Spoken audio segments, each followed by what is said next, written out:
तो देखिए, जिनके घर की पश्चिम दिशा में पूजा घर होता है, वहां रहने वाले लोग किस नेचर के होते हैं? क्या इन्हें जल्दी तरक्की मिलती है या फिर पूरा परिवार हमेशा किसी न किसी परेशानी में घिरा ही रहता है? ये भी जानते हैं पंडित जी से। बताएं पंडित जी।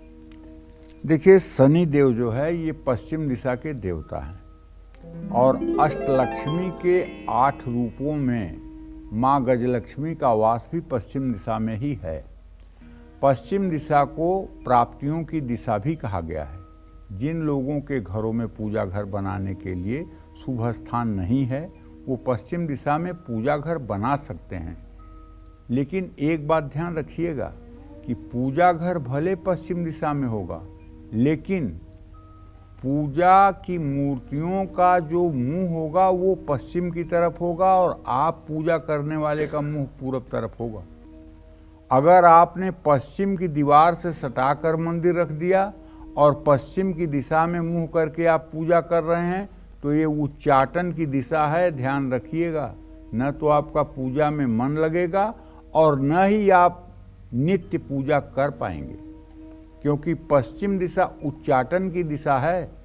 सनातन धर्म में साफ साफ कहा गया है कि पश्चिम दिशा की तरफ मुंह करके सिर्फ उच्चाटन के मंत्रों का जप किया जाता है।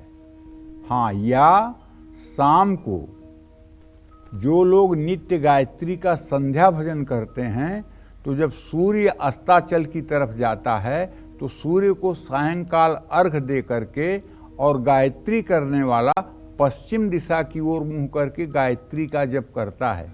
लेकिन सूर्यास्त से पहले, सूर्यास्त के 1 मिनट बाद भी नहीं, सूर्यास्त के पहले, क्योंकि सूर्य देव को वो साक्षी मान करके पश्चिम दिशा में मुंह करके उपासना करता है।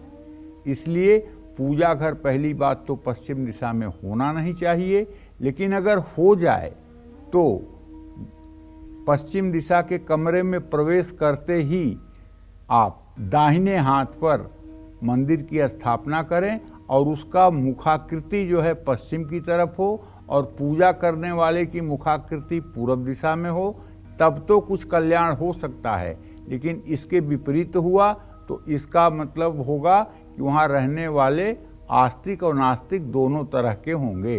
परिवार में रहने वालों की धार्मिक रुचि तो होगी, लेकिन ऐसे लोग हर काम में अपना फायदा नुकसान सबसे पहले देखेंगे।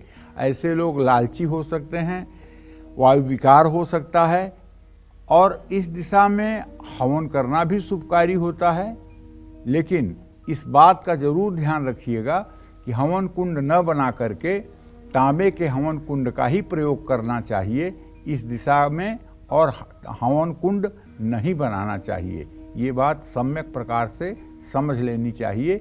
जय मां विंध्यवासिनी।